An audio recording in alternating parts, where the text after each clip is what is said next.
नमस्कार, welcome to my channel.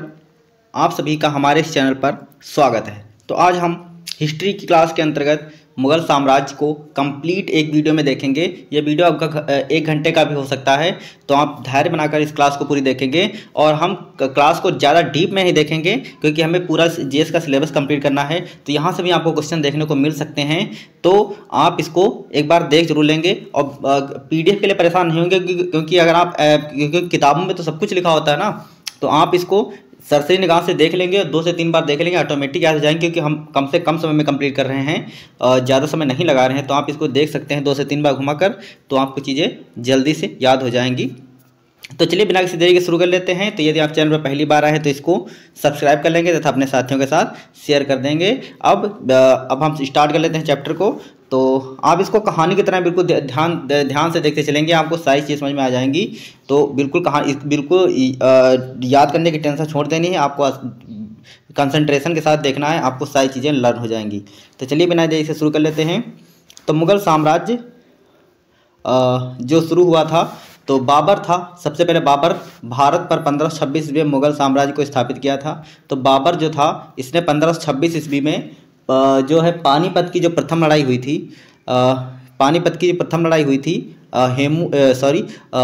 Ibrahim Lodi और बाबर के बीच। तो इब्राहिम लोदी को बाबर ने पराजित कर दिया था और तब वहाँ से 1526 ईस्वी में उस मुग़ल साम्राज्य की नींव डाली थी। तो पहले हम बाबर के बारे में जान लेते हैं थोड़ा।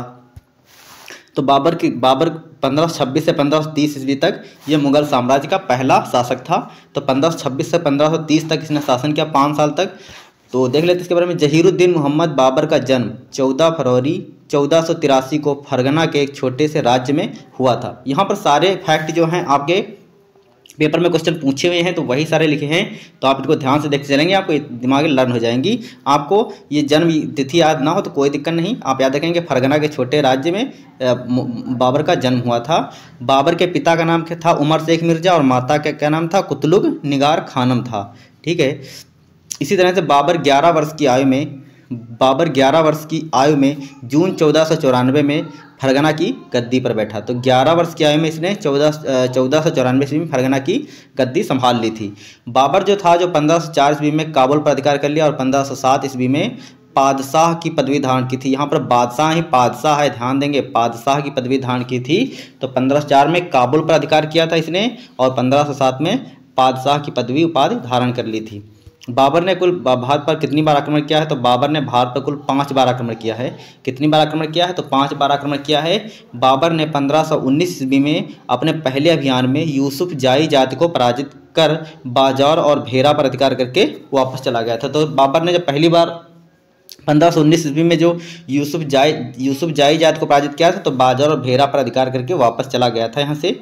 और उसके बाद अब आता है पानीपत का प्रथम युद्ध। तो 1526 में पानीपत का प्रथम युद्ध 1526 ईस्वी में लड़ा गया था। बाबर ने पहली बार तुगलनुमा युद्ध पद्धति एवं तोपखाने को सजाने में उस्मानी विधि का प्रयोग किया था। तो आपसे पेपर में पूछा जाएगा कि तुगलनुमा पद्धति का प्रयोग बाबर ने किस युद्ध में किया था? पानीपत के प्रथम युद्ध में किया था। इसी तरह से तोपखाने का प्रयोग किसने युद्ध में किया था? तो पानीपत के प्रथम युद्ध में किया था। तो आप याद रखें, तुगलनुमा एवं तोपखाने को सजाने को उस्मानी विधि का प्रयोग किसमें किया था? तो पानीपत के प्रथम युद्ध में किया था। और ये कब हुआ था? तो 1526 ईस्वी में हुआ था। इसी तरह बाबर के प्रमुख युद्ध, और हम प्रमुख युद्धों के बारे में बात कर लेते हैं। तो बाबर के जो प्रमुख युद्ध लड़े गए बाबर द्वारा, तो इनको युद्ध के बारे में देख लेते हैं। तो एक साइड में युद्ध लिखे हैं, फिर तिथि लिखी, कब हुए हैं, पक्ष लिखा है और विजेता है। मतलब युद्ध जो कौन सा युद्ध था, कब लड़ा गया था, किनके बीच हुआ था और विजेता कौन रहा था। तो पानीपत का जो प्रथम युद्ध था, तो आपको पता है कि इससे ही मुग़ल साम्राज्य की नींव पड़ी थी। तो पानीपत का प्रथम युद्ध 21 अप्रैल 1526 को इब्राहिम लोदी एवं बाबर के बीच लड़ा गया था, जिसमें बाबर की विजय हुई थी और मुग़ल साम्राज्य की नींव डाली गई थी इसी के साथ ही। उसके बाद बाबर ने खानवा का युद्ध लड़ा था 17 मार्च 1527 को। राणा सांगा एवं बाबर के बीच लड़ा गया था। राणा सांगा था इनका प्रतिद्वंदी बाबर का, तो इसमें भी बाबर विजयी रहा था। चंदेरी का युद्ध लड़ा गया था 29 जनवरी 1528 को मेदिनी राय एवं बाबर के बीच, और जिसमें बाबर विजयी रहा। इसी तरह से घाघरा का युद्ध हुआ 5 मई 1529 को। 5 मई 1529 को घाघरा का युद्ध हुआ अफगान एवं बाबर के बीच, जिसमें बाबर विजयी रहा था। तो ये आपको ध्यान में रखने हैं इनके युद्ध चारों। बेशक आप इनकी डेट मत याद रखिए, मत इनके सन याद कर लीजिएगा। पानीपत का प्रथम युद्ध 1526 में, खानवा का युद्ध 1527 में, चंदेरी का युद्ध 1528 में, घाघरा का युद्ध 1529 में। ठीक है, सब में बाबर विजयी रहा है तो कॉमन है, आप इनमें याद रखेंगे। पानीपत का प्रथम युद्ध इब्राहिम लोदी एवं बाबर, और खानवा का युद्ध राणा सांगा एवं बाबर, और चंदेरी का युद्ध मेदिनी राय एवं बाबर, और घाघरा का युद्ध अफगान एवं बाबर के बीच हुआ था। खानवा के युद्ध में बाबर ने मुसलमानों पर लगने वाला तमगा नामक कर की समाप्ति की थी। तो खानवा युद्ध के बाद जिसने तमगा नामक जो कर था उसकी समाप्ति कर दी थी। और खानवा के युद्ध में विजय के बाद बाबर ने गाजी की उपाधि धारण की थी। तो इसने गाजी की उपाधि धारण की थी किस विजय को बाद? तो खानवा के युद्ध में विजय के बाद। बाबर ने अपनी आत्मकथा तुझके बाबरी, ये बाबरनामा जिसको कहते हैं, तुर्की भाषा में लिखी थी। तो बाबर ने अपनी आत्मकथा लिखी थी तुझके बाबरी, ये किस भाषा में थी? तो ये तुर्की भाषा में थी। बाबर की आत्मकथा का फारसी भाषा में अनुवाद अब्दुल रहीम खान खाना ने किया था। तो इन्होंने तुर्की भाषा, बाबर ने जो अपनी आत्मकथा तुर्की भाषा में लिखी थी उसका जो फारसी अनुवाद था वो अब्दुल रहीम खान खाना ने किया था। और इस कार्य में पायदा खान ने उनका सहयोग किया था। ये लाइन आपको याद रखने की कोई ज़रूरत नहीं है, आप बस इतना याद रखेंगे कि बाबर की आत्मकथा का फारसी में अनुवाद किसने किया था? तो अब्दुल रहीम खान खाना ने किया था। बाबर को उसकी उदारता के लिए कलंदर की उपाधि भी दी गई थी, तो आप इसको भी याद रखेंगे। बाबर की मृत्यु कब हुई थी? तो 26 दिसंबर 1530 को आगरा में हुई थी। ये कोई याद रखने की कोई ज़रूरत नहीं, 15 दिसंबर 1926 को आगरा में इसकी मृत्यु हो गई थी। अगला है प्रारंभ में बाबर के शव को आगरा में दफनाया गया था। सबसे पहले इसके शव को कहाँ दफनाया गया? तो आगरा में, और उसके बाद इसकी इच्छानुसार जो है काबुल में इसके चुने हुए स्थान पर इसको दफनाया गया था। और बाबर का उत्तराधिकारी कौन हुआ? तो ये हुमायूं हुआ था। तो इतनी चीज़ें आपको आई होप समझ में आई होंगी। तो अगला इनका उत्तराधिकारी हुआ तो हुमायूं। तो हुमायूं इनका पुत्र था जिसका कार्यकाल कितना था?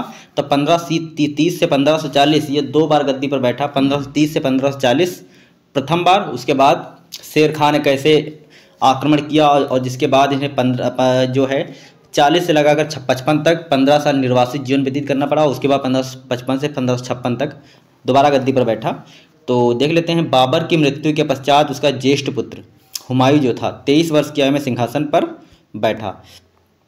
उसकी माँ माहम बेगम सिया संप्रदाय से संबंधित थी। तो इनकी माँ जो थी हुमायूं की, वो माहम बेगम, ये सिया संप्रदाय से संबंधित थी। और हुमायूं ने राज्य के बंटवारे में अपने भाई कामरान को काबुल और कंधार, इसने अपने राज्य का बंटवारा किया था। तो अपने भाई कामरान को काबुल और कंधार दिया था। मिर्जा अस्करी को संभल दिया था। इसी तरह मिर्जा हिंदाल को अलवर व मेवात की जागीरें दी थी। तो इसने अपने राज्य का बंटवारा भी अपने भाइयों में किया। भाई कामरान को काबुल और कंधार, मिर्जा अस्करी को संभल, मिर्जा हिंदाल को अलवर और मेवात की जागीरें दी थी। इसने अपने चचेरे भाई सुलेमान मिर्जा को हुमायूं ने बदखां प्रदेश दिया था। और हुमायूं ने दीन पनाह नए नगर की स्थापना की थी। तो आप ये वाला याद रखेंगे, दीन पनाह नामक नए नगर की स्थापना किसने की थी? तो हुमायूं ने की थी। ये लाइनें आपको याद रखने की कोई ज़रूरत नहीं है, आप इनको देखते चले जाइए, पेपर के लिए इम्पॉर्टेंट नहीं है। आगे है हुमायूं के प्रमुख युद्ध, हम देख लेते हैं जो हुमायूं द्वारा लड़े गए थे। तो हुमायूं ने युद्ध लड़ा था, किस वर्ष लड़ा था, उसके पक्ष में और विजेता कौन था? तो हुमायूं ने पहला चौसा का युद्ध लड़ा 26 जून 1539 को। शेर खां और हुमायूं के बीच हुआ था, जिसमें शेर खां विजयी हुआ। और बिलग्राम जिसको जो कि कन्नौज के नाम से भी जाना, कन्नौज जिसको बोलते हैं, कन्नौज में हुआ था। तो बिलग्राम कन्नौज का युद्ध 17 मई 1540 में हुआ। शेर खां हुमायूं के बीच हुआ और शेर खां इसमें विजयी हुआ। इसके बाद हुमायूं को यहाँ से निर्वासित जीवन व्यतीत करना पड़ा था। शेर खां ने बुरी तरह से पराजित किया था इसको, हुमायूं को। तो चौसा के युद्ध में विजयी होने के पश्चात शेर खां ने शेरशाह की पदवी धारण की थी। तो याद रखेंगे कि चौसा युद्ध में विजयी होने के पश्चात, जो चौसा युद्ध पहला हुआ था उसमें शेर खां शेरशाह बन गया था। और बिलग्राम युद्ध में शेर खां ने हुमायूं को पराजित कर आगरा एवं दिल्ली पर अधिकार कर लिया था। तो बिलग्राम का युद्ध हुआ तो उसमें जो है हुमायूं को बुरी तरह पराजित कर दिल्ली एवं आगरा पर शेर खां ने अधिकार कर लिया। बिलग्राम युद्ध में पराजय के पश्चात हुमायूं सिंध हुआ, बाद में ईरान चला गया। वहाँ 15 वर्षों तक 1540 से 55 तक घुमक्कड़ों जैसा निर्वासित जीवन व्यतीत किया। आप कहानी की तरह इसको याद रखेंगे, बस जो फैक्ट याद करने वाले हैं उनको याद करेंगे बस। निर्वासित जीवन व्यतीत करते हुए हुमायूं ने हिंदाल के आध्यात्मिक गुरु फारसवासी मीर अली अकबर जामी की पुत्री हमीदा बानो बेगम से 29 अगस्त 1541 को निकाह कर लिया था। तो हमीदा बानो बेगम से इसने निकाह किया। तो हमीदा बानो बेगम से ही अकबर का जन्म हुआ। आप ये याद रखें कि अकबर की माता का नाम क्या था? तो हमीदा बानो बेगम। 22 जून 1555 को हुमायूं ने सरहिंद के युद्ध में सिकंदर सूर, ये किसका था, ये था अफगान, ये जो शेर शाह सूरी के वंशज थे ये, तो शेर शाह सूरी के उसके बाद इनके जो उत्तराधिकारी थे वो काफ़ी कमज़ोर होते चले गए। तब हुमायूं ने जो है मौका पाकर आक्रमण कर दिया और सिकंदर सूर को पराजित करके दिल्ली पर पुनः अधिकार कर लिया था। तो 22 जून 1555 को हुमायूं ने सरहिंद के युद्ध में पुनः अपना राज्य वापस पा लिया। उसके बाद हुमायूं नामा की रचना, हुमायूं नामा एक पुस्तक थी, इसकी रचना उनकी बहन गुलबदन बेगम ने की। तो हुमायूं नामा की रचना जो हुमायूं की बहन थी, सिस्टर गुलबदन बेगम ने की थी। और हुमायूं जो ज्योतिष में ज़्यादा विश्वास रखता था, तो इसलिए इसने सप्ताह के 7 दिन 7 रंग के कपड़े पहनने के नियम बनाए थे, याद रखने की ज़रूरत नहीं है इसको। आगे है 27 जनवरी 1556 को दीन पनाह भवन से स्थित पुस्तकालय की सीढ़ियों से गिरकर हुमायूं की मृत्यु हो गई थी। यह क्वेश्चन पूछा गया है कि हुमायूं की मृत्यु कैसे हुई, तो दीन पनाह पुस्तकालय की सीढ़ियों से गिरकर इसकी मृत्यु हुई थी। डेट याद रखने की जरूरत नहीं है। अगला है शेर शाह सूरी 1540 से 1545 के बीच इसका शासन, क्योंकि 40 से 45 के बीच 5 साल तक ही शासन कर गया था, उसके बाद इसका ऊपर जाने का टाइम आ गया था। तो शेर शाह का जन्म 1472 ईस्वी में बैजवाड़ा होशियारपुर नामक स्थान पर हसन सूर की अफगानी पत्नी के गर्भ से हुआ था। याद रखने की जरूरत नहीं है। शेर शाह के बचपन का नाम क्या था, तो फरीद था। याद रखेंगे शेर शाह के बचपन का नाम क्या था, तो फरीद था और यह सूर वंश से संबंधित था। शेर शाह के पिता हसन खां जौनपुर राज्य के अंतर्गत सासाराम के जमींदार थे। तो शेर शाह के जो पिता थे हसन खां, ये जौनपुर राज्य के अंतर्गत सासाराम के जमींदार थे। दक्षिणी बिहार के तत्कालीन शासक बहार खां लोहानी ने इनकी बहादुरी से प्रसन्न होकर उसे शेर खां की उपाधि प्रदान की थी। तो आप ये याद रखेंगे शेर शाह को शेर खां की उपाधि किसने प्रदान की थी, तो बहार खां लोहानी ने प्रदान की थी। तो ये याद रखेंगे। उसके बाद शेर शाह ने बेलग्राम के युद्ध में 1540 में हुमायूं को परास्त करने के बाद दिल्ली की गद्दी पाई थी। हमको भी बताया था शेर शाह ने बेलग्राम, जिसको कन्नौज का युद्ध भी बोलते हैं, 1540 में हुमायूं को परास्त करने के बाद दिल्ली पर अधिकार किया और शेर शाह ने रोहतासगढ़ किले का निर्माण करवाया था। तो इस याद रखेंगे रोहतासगढ़ मस्जिद भी है, तो रोहतासगढ़ मस्जिद के निर्माण पूछा है तब भी शेर शाह सूरी ने ही करवाया था। ग्रांड ट्रंक रोड भी किसने बनवाई थी, तो शेर शाह सूरी ने। एक क्वेश्चन और याद रखेंगे जो शेर शाह से पूछा जाता है, ग्रांड ट्रंक रोड किसका निर्माण किसने कराया था, ग्रांड ट्रंक रोड, तो इसका निर्माण भी किसने कराया था, तो ये ट्रंक रोड इसका निर्माण कराया था शेर शाह सूरी ने। ये भी याद रखेंगे, जिसको आप जीटी रोड बोलते हैं। रोहतासगढ़ किले का निर्माण भी इसने करवाया, शेर शाह सूरी ने। इसी तरह से शेर शाह का अंतिम युद्ध अभियान 1545 ईस्वी में कलिंजर को माना जाता है। तो इसने शेर शाह का अंतिम जो युद्ध अभियान था वो 1545 ईस्वी में कलिंजर में जो है 1545 ईस्वी में जो इसका अभियान था ये अंतिम साबित हुआ, क्योंकि कलिंजर अभियान के समय 22 मई 1545 को उक्का नामक आग्नेयास्त्र चलाते समय विस्फोट होने से शेर शाह की मृत्यु हो गई थी। तो ये क्वेश्चन पूछा गया है कि जब शेर शाह की मृत्यु हुई तो कौन सा अस्त्र चला रहा था, तो उक्का नामक आग्नेयास्त्र चला रहा था। इसी तरह से कि शेर शाह सूरी की मृत्यु किस अभियान के दौरान हुई, तो कलिंजर अभियान के दौरान हुई। कब हुई, तो 1545 में हुई थी। तो ये सारे क्वेश्चन बनते हैं, तो हम इनको याद रखेंगे। शेर शाह का मकबरा कहाँ है, तो सासाराम में है, जिसको याद रखेंगे, मोस्ट इंपॉर्टेंट है। झील के बीचों बीच टीले पर स्थित है। शेर शाह सूरी को साम्राज्य निर्माता एवं प्रशासक के रूप में अकबर का पूर्वगामी माना जाता है, क्योंकि अकबर, हमने देखा कि अकबर कैसे महान राजा बना, देखेंगे आगे चलकर। और उसी तरह से अकबर का पूर्वगामी माना जाता है शेर शाह सूरी को, क्योंकि इसके अंदर वो सारी गुण मौजूद थे जो अकबर के अंदर थे। इस साम्राज्य निर्माता और प्रशासक के रूप में ये अकबर का पूर्वगामी था, क्योंकि इसके अंदर जो है एक प्रशासक और निर्माता के सारे गुण मौजूद थे। शेर शाह ने चांदी के रुपया एवं तांबे का दाम चलाया था, ये दोनों याद रखें, क्वेश्चन पूछा हुआ है। शेर शाह ने चांदी का रुपया एवं तांबे का दाम चलाया था। शेर शाह ने कबूलियत एवं पट्टा प्रथा की शुरुआत की थी, ये भी याद रखेंगे। तो शेर शाह ने कबूलियत एवं पट्टा प्रथा की भी शुरुआत की थी। और शेर शाह ने 1541 ईस्वी में, ये भी याद रखेंगे, पाटलिपुत्र को पटना के नाम से पुनः स्थापित किया था। तो हम जो पटना देख रहे हैं आज, शेर शाह सूरी ने 1541 में पाटलिपुत्र को पटना के नाम से पुनः स्थापित किया था। और शेर शाह सूरी ने भूमि माप के लिए जो है 30.36 इंच वाला गज ए सिकंदरी एवं सन की डंडी का प्रयोग किया था। तो 30.6 इंच वाला था गज ए सिकंदरी एवं सन की डंडी का प्रयोग किया था भूमि माप के लिए। और शेर शाह ने घोड़ों को दागने और सैनिकों का हुलिया लिखने की प्रथा को प्रारंभ किया था। तो घोड़ों को दागने और सैनिकों की हुलिया लिखने की प्रथा किसने प्रारंभ की, तो शेर शाह सूरी ने प्रारंभ की। और शेर शाह ने शेर शाह ने बंगाल के शासक नुसरत शाह को पराजित कर हजरत आला की उपाधि धारण की थी। तो शेर शाह ने बंगाल के जो शासक थे नुसरत शाह, इनको पराजित कर हजरत आला की उपाधि किसने धारण की? तो शेर शाह ने धारण की। किसको पराजित करने के बाद? तो नुसरत शाह को पराजित करने के बाद इसने धारण की थी। आगे है अकबर। अब अकबर के बारे में देखें कि अकबर कैसे महान राजा बना। तो 1556 से 1605 ईस्वी तक इसने शासन किया और इसका शासनकाल सबसे लंबा शासनकाल था मुगल साम्राज्य में। तो अकबर का जो जन्म हुआ था 15 अक्टूबर 1542 ईस्वी को हुमायूं की पत्नी हमीदा बानो बेगम के गर्भ से अमरकोट के राणा वीर साल के महल में हुआ था। जन्म याद रखने की जरूरत नहीं, कब हुआ था, माता का नाम याद रखेंगे हमीदा बानो बेगम। और अकबर का जन्म भी पूछ रहे थे कब हुआ था, तो 15 अक्टूबर 1542 को ये सन याद रखेंगे। और राणा वीर साल के महल में, इसको याद करने की जरूरत नहीं है। अकबर के बचपन का नाम जलाल था, ये भी याद रखेंगे, इसको नाम पूछा गया है, तो बचपन का नाम क्या था? जलाल था। इसी तरह से हुमायूं की मृत्यु के समय अकबर कहाँ था? तो पंजाब में था, याद रखने की जरूरत नहीं है। अकबर का राज्याभिषेक याद रखेंगे 13 वर्ष की आयु में हुआ था। तो कुछ क्वेश्चन पूछा हुआ है कि अकबर का जो राज्याभिषेक है वो कितने वर्ष की आयु में हुआ था? तो 13 वर्ष में हुआ था। कब हुआ था? तो 1556 को हुआ था। और इसका संरक्षक कौन नियुक्त किया गया था? तो ये बैरम खां था। और इसका राज्याभिषेक हुआ कहाँ था? तो ये कालानौर में हुआ था। ये सारे क्वेश्चन पूछे जाएंगे। क्वेश्चन हम आपको सारे बता दें यहाँ पर कौन पूछेंगे। अकबर का राज्याभिषेक कितनी वर्ष की आयु में हुआ? तो 13 वर्ष की आयु में हुआ। अकबर का जन्म कब हुआ? तो 1556 में हुआ। अकबर का राज्याभिषेक कहाँ पर हुआ? तो कालानौर नामक स्थान पर हुआ। और अकबर का संरक्षक कौन था? तो ये बैरम खां था। तो यहाँ तीनों याद रखेंगे। अकबर का शिक्षक ईरानी विद्वान अब्दुल लतीफ़ को बनाया गया था। अकबर का जो शिक्षक नियुक्त किया गया वो अब्दुल लतीफ़ था, ईरानी विद्वान था।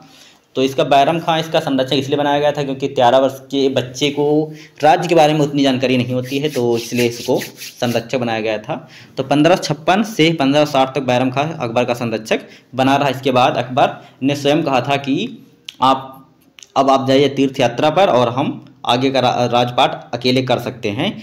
तो बैरम खां की हत्या मक्का के जब ये तीर्थ यात्रा पर चला गया, तो जब लौट रहा था बैरम खां, तो लौटते हुए जब तीर्थ यात्रा से लौटा तो बैरम खां की हत्या मक्का के तीर्थ यात्रा के दौरान जो गुजरात में अफगानी व्यक्ति द्वारा कर दी गई थी। तो उसको मार डाला गया था बैरम खां को, जो है इसको जो अपनी तीर्थ यात्रा से वापस लौट रहा था। तो अब्दुल रहीम, उसके बाद एक अब्दुल रहीम थे, इनको खाना की उपाधि प्रदान की थी अकबर ने। और 15 नवंबर 1556 को अकबर एवं हेमू के बीच पानीपत का दूसरा युद्ध हुआ था। तो प्रथम युद्ध कब हुआ था? तो प्रथम युद्ध 1526 को, जिससे मुगल साम्राज्य की नींव पड़ी।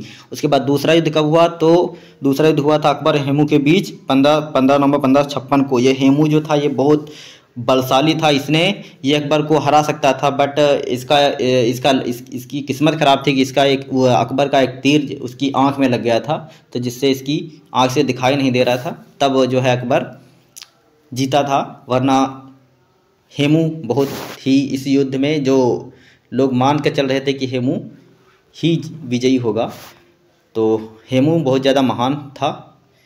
आगे है यूसुफ जाइयों के हमले में राजा बीरबल की मृत्यु हो गई थी। तो यूसुफ जाई जात के हमले में राजा बीरबल की मृत्यु हो गई थी। और अकबर ने गुजरात विजय की स्मृति में राजधानी फतेहपुर सीकरी में बुलंद दरवाजे का निर्माण कराया था। तो अकबर ने जो है जब गुजरात विजय जीती थी तो इसने फतेहपुर सीकरी में बुलंद दरवाजा का निर्माण करवाया था। अकबर के दरबार में प्रसिद्ध संगीतकार तानसेन रहते थे। तो तानसेन कहाँ रहते? तो अकबर के दरबार में रहते थे। और अकबर ने तानसेन को कंठाभरण वाणी विलास की उपाधि दी थी। इसको याद रखेंगे। तानसेन का जन्म कहाँ हुआ था? ग्वालियर के एक ब्राह्मण परिवार में हुआ था। तानसेन का मूल नाम क्या था? तो रामतनु पांडे था। अकबर के समय स्वामी हरिदास एक महान संगीतज्ञ थे। तो अकबर के समय जो स्वामी हरिदास थे महान संगीतज्ञ थे, और ये कृष्ण भक्त वृंदावन में रहकर कृष्ण भक्ति के गीत गाया करते थे। तो स्वामी हरिदास द्वारा अकबर के दरबार में उपस्थित होने से मना करने के बाद अकबर को संगीत सुनने के लिए उनकी कुटी पर स्वयं जाना पड़ता था। स्वामी हरिदास जी ने अकबर के महल में दरबार में जाने से मना कर दिया था। उन्होंने कहा था कि साधु संतों का दरबार में क्या काम, और तब इनको क्या हुआ, अकबर को स्वयं इनकी कुटी पर जाना पड़ता था। इनके जो गीत सुनने, इनके संगीत सुनने के लिए इनको कुटी पर जाना पड़ता था। स्वामी हरिदास कभी भी दरबार में नहीं जाते थे। अकबर जो है नगाड़ा बजाता रहता था, नगाड़ा जिसको बोलते हैं, ये वाद्य यंत्र हमेशा बजाता रहता था, तो आप इसको भी याद रखें, क्वेश्चन पूछा हुआ है। अकबर को आगरा के निकट सिकंदरा में दफनाया गया था। इसकी समाधि कहाँ पर बनी है? तो सिकंदरा में इसका मकबरा है। और मुगलों की राजकीय भाषा फारसी, आप याद रखेंगे, मोस्ट इंपॉर्टेंट है। अगला आगे है, अकबर के समकालीन प्रसिद्ध सूफी संत सलीम चिश्ती थे। तो शेख सलीम चिश्ती अकबर के समकालीन थे। और अकबर 1582 ईस्वी में प्रारंभ किए गए दीन इलाही धर्म का प्रधान संरक्षक था। तो आपसे क्वेश्चन पूछा जाएगा कि दीन इलाही धर्म को किसने प्रारंभ किया था? तो अकबर ने प्रारंभ किया था। कब प्रारंभ किया था? तो 1582 में प्रारंभ किया था। इसी तरह से अबुल फजल दीन इलाही धर्म का मुख्य पुरोहित था। तो अबुल फजल जो था दीन इलाही धर्म का मुख्य पुरोहित था। इसने अकबरनामा ग्रंथ की रचना की थी। तो अकबरनामा ग्रंथ की रचना किसने की थी? तो अबुल फजल ने की थी। अकबरनामा ग्रंथ याद रखेंगे, अबुल फजल। और बीरबल जो दीन इलाही धर्म को स्वीकार करने वाला प्रथम एवं अंतिम हिंदू राजा था। तो एकमात्र हिंदू राजा जिन्होंने दीन इलाही धर्म को स्वीकार किया तो बीरबल थे, और ये अंतिम हिंदू साबित हुए। बीरबल के बचपन का नाम महेश दास था। तो इनके बचपन का नाम भी पूछा था, महेश दास था। अकबर ने बीरबल को राजा एवं कविराय को उपाधि से सम्मानित किया था। याद रखेंगे, अकबर को कविराय एवं राजा किसने कहा? तो ये अकबर ने कहा था।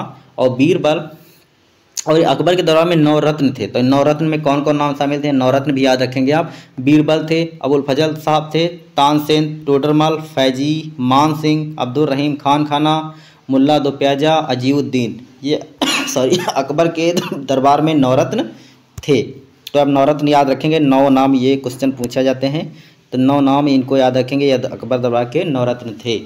अबुल फजल का बड़ा भाई फैजी अकबर के दरबार में राजकवि के पद पर आसीन था। तो अब अबुल फजल का जो बड़ा भाई था फैजी, वो अकबर के दरबार में राजकवि के पद पर आसीन था। इसी तरह से अकबर के दीवान जो थे टोडरमल ने भू राजस्व के क्षेत्र में ख्याति अर्जित की थी। तो अकबर के दीवान टोडरमल ने भू राजस्व के क्षेत्र में ख्याति अर्जित की थी।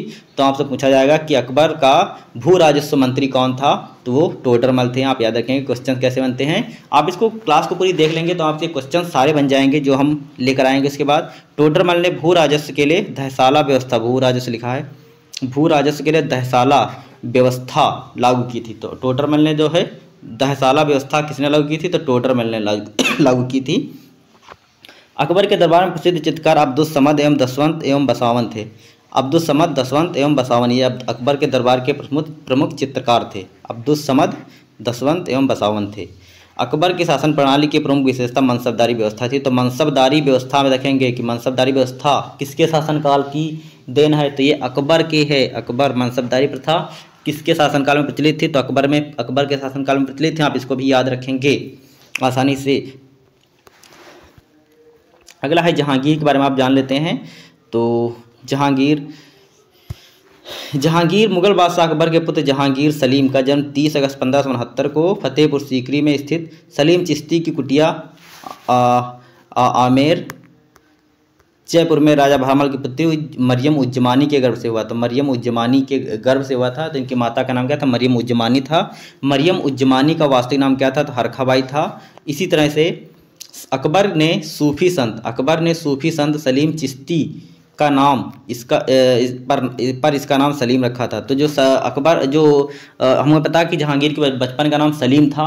तो सलीम जो नाम रखा था क्योंकि अकबर के समकालीन थे शेख सलीम चिश्ती, तो शेख सलीम चिश्ती के नाम पर ही इनका नाम सलीम रखा गया था, अकबर ने रखा था। सलीम का मुख्य शिक्षक अब्दुल रहीम खान खाना था। तो इसका जो शिक्षक नियुक्त किया गया था सलीम का, वो अब्दुल रहीम खान खाना से। जहांगीर का जो ज्येष्ठ पुत्र था खुसरो जो था, इसने 1606 ईस्वी में जहांगीर के खिलाफ विद्रोह कर दिया और खुर्रम ने 1622 ईस्वी में खुसरो को मरवा दिया था। ये खुर्रम ही शाहजहां है। आप याद रखेंगे खुर्रम बचपन का नाम है और इसका जब राज्याभिषेक हुआ तो शाहजहां नाम से ये राजा बना था।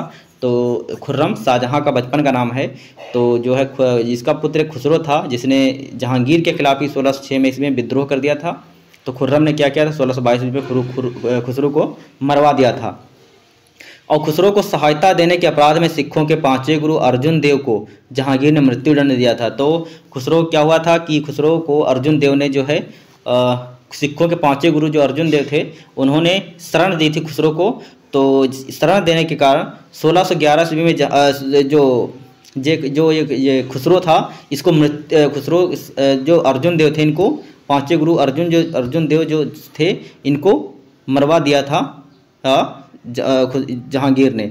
तो याद रखेंगे 1611 ईस्वी में जहांगीर ने मेहरुन्निसा नूरजहां से विवाह करके उन्हें नूर महल की उपाधि दी। यस, 1611 ईस्वी में नूरजहां ने मेहरुन्निसा से शादी की थी, जिन्हें नूरजहां कहा जाता था, और नूर महल की उपाधि ने जहांगीर ने दी थी। इससे पूर्व मेहरुन्निसा अली कुली बेग की पत्नी थी। तो ये मेहरुन्निसा अली कुली बेग की पत्नी थी और ये विधवा थी उस वक्त। तो तब इनको एक शायद ईद के त्यौहार पर मेहरुन्निसा को पहली बार जहांगीर ने देखा था और उस पर मोहित हो गया था। तो मेहरुन्निसा और उसके बाद इसने उससे शादी कर ली थी मेहरुन्निसा से। तो जहांगीर ने नूरजहां के पिता थे गयास बेग को दीवान नियुक्त करके उसे इत्माद उद दौला की उपाधि प्रदान की। तो आपसे पूछा जाएगा इत्माद उद दौला की उपाधि किसे प्रदान की थी? जहांगीर ने। तो ये थे गियास बेग साहब थे, इनको दी थी। गियास बेग थे कौन थे? नूरजहां के पिता थे। आगे है मुगल चित्रकला अपने चरमोत्कर्ष पर जहांगीर के शासनकाल में पहुंची थी। तो ये जो मुगल कला में जो चित्रकला थी, तो चित्रकला का विकास अपने चरमोत्कर्ष पर था मुगल काल में, जहांगीर के शासनकाल में। तो जहांगीर के काल को स्वर्ण कला का चित्रकला का स्वर्ण काल भी माना जाता है। तो जहांगीर का जो शासनकाल था वो चित्रकला का स्वर्ण काल माना जाता है। आप इसको भी याद रखेंगे, मोस्ट इम्पोर्टेंट क्वेश्चन। जहांगीर खुद एक अच्छा चित्रकार था, ये भी हम याद रखेंगे। जहांगीर के समय में सर्वोत्कृष्ट चित्रकार उस्ताद मंसूर अबुल हसन थे। तो उस्ताद मंसूर अबुल हसन इनके दरबार के प्रमुख चित्रकार थे जहांगीर के। सम्राट जहांगीर ने उस्ताद मंसूर को नादिर उल अस्त्र, जो उस्ताद मंसूर थे इनको नादिर उल अस्त्र और अबुल हसन को नादिर उज जमा की उपाधि प्रदान की थी। तो इनके दरबार के जो चित्रकार थे मंसूर को नादिर उल अस्त्र और अबुल हसन को नादिर उज जमा की उपाधि प्रदान की थी। आप इनको भी याद रखेंगे। जहांगीर की एक आत्मकथा थी तुझके जहांगीरी, फारसी भाषा में इन्होंने लिखा था तुझके जहांगीरी। तो आप इसको भी याद रखेंगे। मुगल काल में दो ऐसे राजा थे जिन्होंने अपनी आत्मकथा लिखी। एक थे बाबर, तो बाबरनामा इन्होंने तुझके बाबरी लिखी थी, और जहांगीर साहब इन्होंने तुझके जहांगीरी लिखी। तो आप दोनों को याद रखेंगे। एतमाउद्दौला के मकबरे को ताजमहल का पूर्वगामी माना जाता है। तो यहाँ पे देख लेंगे एतमाउद्दौला को मकबरा, क्योंकि अभी शाहजहां साहब भी आए नहीं हैं और ताजमहल तब बनेगा जब शाहजहां आएंगे। तो एतमाउद्दौला का मकबरा पहले बन चुका है। इसका मतलब क्या हुआ कि पूर्वगामी कहा जाएगा किसका? ताजमहल का, क्योंकि बिल्कुल ताजमहल की तरह दिखाई देता है। ताजमहल के मकबरे को ताजमहल का पूर्वगामी कहा जाता है, और जिसका निर्माण नूरजहां ने करवाया था। तो एतमाउद्दौला के मकबरे का निर्माण किसने कराया था? तो नूरजहां ने करवाया था, और एतमाउद्दौला के मकबरे को ताजमहल का पूर्वगामी कहा जाता है। एतमाउद्दौला के मकबरे में सर्वप्रथम पिट्रा ड्यूरा शैली का प्रयोग हुआ था। तो पिट्रा ड्यूरा सर्वप्रथम किसके मकबरे में प्रयोग किया गया था? तो एतमाउद्दौला के मकबरे में प्रयोग किया गया था। अशोक के कौशाम्बी स्तंभ पर जहांगीर का लेख उत्कीर्ण है, तो ये भी याद रखेंगे। तो इनकी कौशाम्बी पर उत्कीर्ण है। और विलियम हॉकिंस जो है मुगल दरबार में 1608 ईस्वी में जहांगीर के शासनकाल में पहुंचा था। तो ये अंग्रेज था विलियम हॉकिंस, ये मुगल दरबार में 1608 ईस्वी में जहांगीर के शासनकाल में पहुंचा। जहांगीर ने हॉकिंस को 400 मनसब प्रदान किए थे। 400 मनसब इनको दिए थे जहांगीर को, और जहांगीर ने हॉकिंस को इंग्लिश खां की उपाधि प्रदान की थी। और जहांगीर ने क्या किया था? हॉकिंस को, जो विलियम हॉकिंस थे, इनको इंग्लिश खां की उपाधि प्रदान की थी। इंग्लिश खां कहकर इसको सम्मानित किया था इन्होंने। और जहांगीर के मकबरे का निर्माण नूरजहां ने करवाया था। तो जहांगीर का जो मकबरा था उसका निर्माण भी नूरजहां ने करवाया था। और जहांगीर के दरबार में आने वाला ब्रिटिश सम्राट जेम्स प्रथम का राजदूत सर टॉमस रो था। तो दो अंग्रेज इसके दरबार में आए। 1608 ईस्वी में आए थे विलियम हॉकिंस, और 1615 ईस्वी में आया था सर टॉमस रो। आप इसका सन भी याद रखेंगे। 1615 ईस्वी में आया था सर टॉमस रो। ये भी अंग्रेज दरबार था, ये भी जहांगीर के दरबार में आया था। तो जहांगीर का मकबरा कहाँ पर है? तो लाहौर में है। आप इसको भी याद रखेंगे। ये अंग्रेज आ रहे हैं भारत पर राज्य करने, तो ये एक एक आते हैं अब यहाँ से, और भारत को धीरे धीरे गुलामी की तरफ लेकर जाते रहेंगे।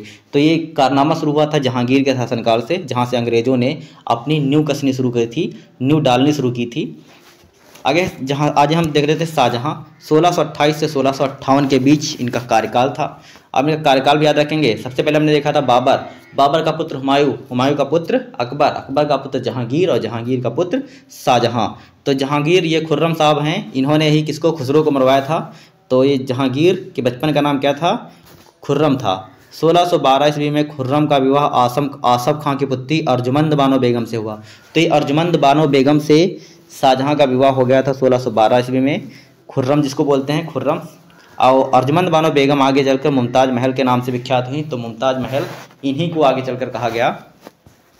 मुमताज़ महल की मृत्यु 1631 में प्रसव पीड़ा के कारण हुई थी। तो एक जो मुमताज़ महल थी, इनकी मृत्यु पुत्र को जन्म देते वक्त, अपने बच्चे को जन्म देते वक्त इनकी मृत्यु हो गई थी 1631 ईस्वी में मुमताज़ महल की।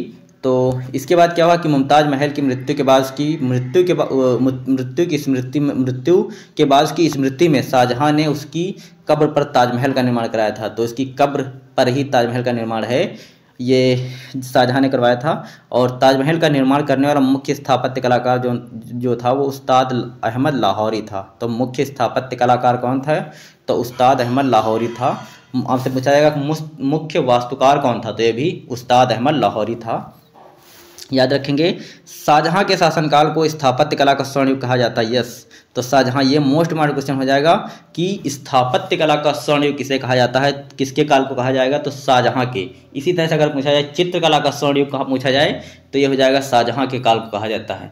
ठीक है, आगे है, शाहजहां ने आगरा के किले में मोती मस्जिद का निर्माण करवाया था। तो शाहजहां ने जो है आगरा के किले में मोती मस्जिद का निर्माण करवाया था, ये भी याद रखेंगे। और शाहजहां ने 1638 ईस्वी में अपनी राजधानी आगरा से दिल्ली स्थानांतरित की थी। तो आगरा से दिल्ली स्थानांतरित की थी शाहजहां ने 1638 में अपनी राजधानी आगरा से दिल्ली स्थानांतरित की थी। और शाहजहां ने यमुना नदी के दाहिने तट पर शाहजहानाबाद की नींव डाली थी, ये आप याद रखेंगे।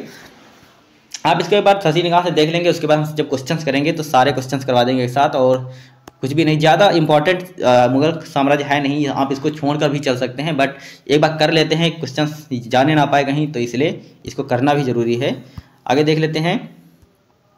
शाहजहां के 4 पुत्र थे, दारा, शाह शुजा और औरंगजेब और मुराद। ये 4 पुत्र हो जाएंगे, दारा, शाह शुजा, औरंगजेब, मुराद। ये शाहजहां के 4 पुत्र थे। और ये जो औरंगजेब था ये सबसे बेकार औलाद थी इसकी, सबसे बेकार औलाद औरंगजेब की, शाहजहां की। इसने क्या किया था, शाहजहां को बंदी बना दिया था, और इसको शाहजहां की जो है शाहजहां बंदी बना दिया था और मृत्यु के और तड़पने के लिए छोड़ दिया था, एक छोटे से बंद कमरे में अंधेरी, एक ऐसी सजा दी थी। आगे है, सितंबर 1657 में शाहजहां गंभीर रूप से बीमार हुआ और इसकी मृत्यु की अफवाह फैल गई, जिसके परिणाम से उसके पुत्रों में उत्तराधिकार का युद्ध प्रारंभ हो गया। इसकी जो बीमारी की झूठी अफवाह फैला दी गई, और जिससे क्या हुआ कि इसके पुत्रों में उत्तराधिकार का युद्ध प्रारंभ हो गया था। शाहजहां ने दारा शिकोह को शाह बुलंद इकबाल की उपाधि प्रदान की थी। तो शाहजहां ने दारा शिकोह, जो अपना शाहजहां का दारा शिकोह ये जो बड़ा भाई था, तो शाहजहां ने दारा शिकोह को शाह बुलंद इकबाल की उपाधि प्रदान की थी, अपने पुत्र को शाह बुलंद इकबाल। अप्रैल 1658 में धर्मट का युद्ध शाही सेना एवं औरंगजेब के बीच हुआ, जिसमें शाही सेना की पराजय हुई। धर्मट का युद्ध आप याद रखेंगे कब हुआ था, तो 1658 में शाही सेना और औरंगजेब के बीच हुआ था। औरंगजेब इसमें विजयी रहा। मई 1658 में सामूगढ़ का युद्ध हुआ, दारा शिकोह और औरंगजेब के बीच, भाई भाई के बीच युद्ध हुआ था। और दारा शिकोह ये जो दारा शिकोह था ये बहुत मतलब विद्वान था, ये इसने कई रचनाएं भी की हुई हैं।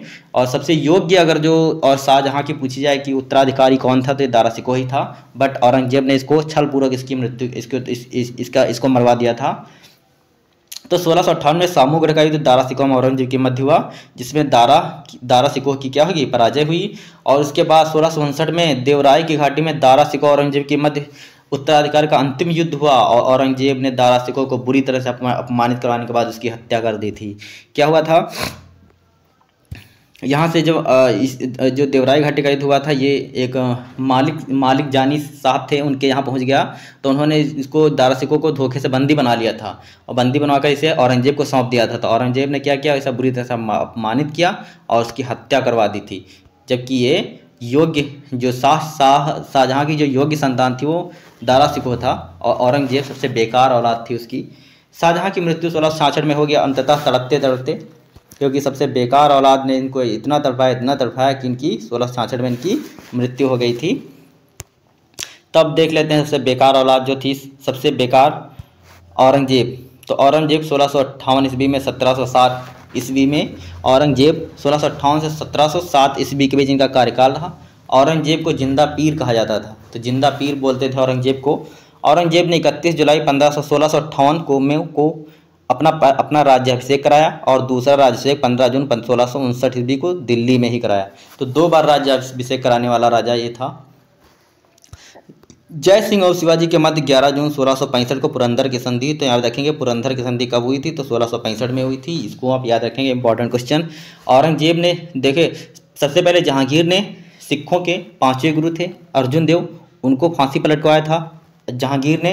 और औरंगजेब ने भी ऐसा ही कारनामा कुछ किया। औरंगजेब ने इस्लाम धर्म स्वीकार न करने के कारण 1675 में सिखों के 9वें गुरु तेग बहादुर की हत्या करवा दी थी। तो तेग बहादुर की हत्या किसने करवाई थी, तो ये औरंगजेब साहब थे। औरंगजेब ने अप्रैल 1679 में जजिया कर पुनः लागू किया था, तो इन्होंने जजिया कर भी लागू कर दिया था पुनः। औरंगजेब कट्टर सुन्नी मुसलमान था, तो ये सुन्नी मुसलमान था।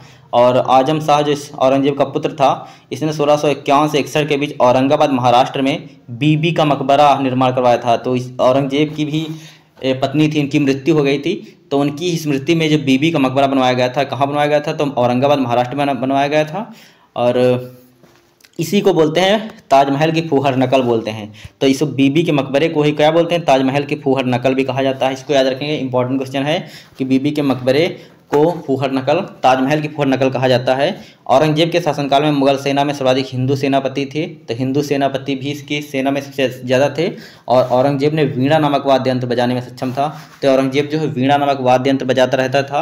और औरंगजेब ने हिंदू त्योहारों उत्सवों को मनाए जाने पर रोक लगा दी थी। और इसने नवरोज और इसने कई त्यौहार थे उसको भी बंद किया था। तो ये रहा मुग़ल काल, और ये कंप्लीट मुग़ल काल हमने देख लिया है पूरा। तो इस आपको पता है कि इसके बाद भी मुग़ल शासक औरंगजेब के बाद भी अन्य आए, बहुत सारे लेटर मुग़ल पीरियड चलता रहा, बट इसके बाद इतने योग्य शासक नहीं आए, जिससे क्या हो कि मुग़ल शासन का धीरे धीरे पतन होता रहा और अंततः चीज़ें अंग्रेज़ों के हाथ में आ गई थी। तो ये रहा। तो यहाँ से जितने भी क्वेश्चंस बन सकते हैं हम एक क्लास के अंदर आपको लेकर आएंगे।